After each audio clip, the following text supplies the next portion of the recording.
Il fait très froid. Et les premières images que Gilbert Lariaga vous montre ici de cet enfer du Nord, un enfer pavé pour l'instant encore de bonnes intentions, c'est un vieux cliché, mais décidément il tombe à pic chaque année.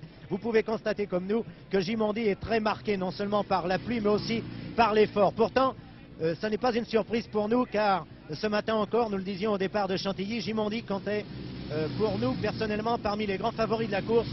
En souvenir surtout de cette étape extraordinaire qu'il avait couverte l'année dernière dans le Tour de France. Car on peut dire que c'est à l'arrivée à Roubaix qu'il avait déjà conquis son maillot jaune dans le Tour, maillot qu'il devait endosser le lendemain à l'arrivée à Rouen en gagnant en solitaire. Mais la veille, il s'était placé dans un groupe d'échappés, ici sur ce terrain, qui rappelle pourtant de très très loin seulement ces terres bergamasques. Gimondi est tout à fait à son aise ici. Il a disputé cette semaine le Tour de Belgique, un peu en dedans de son action, et on peut voir ici, d'après ses réflexes, ses changements de vitesse assez fréquents, et son allure relativement aisée, on peut bien dire relativement, on peut voir ici qu'il est bien parti pour gagner Paris-Roubaix, succédant ainsi à Bevilacqua, dernier vainqueur italien en 1951, alors que les Français cherchent toujours des vainqueurs depuis Jean Forestier en 1955 et Louis Ambobet en 1956.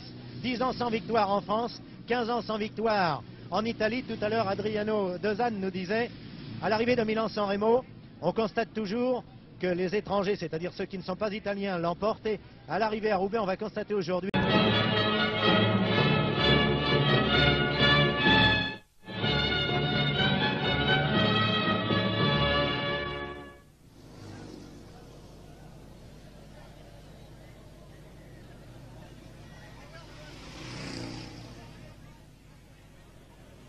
Il a l'impression d'en être complètement défiguré.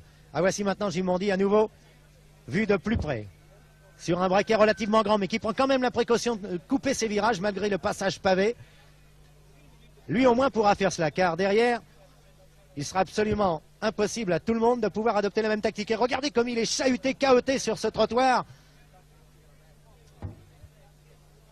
Oh là là, quel passage. Donc adopter un développement plus petit, et voilà qui est fait. Il se relance à la manière d'un pistard.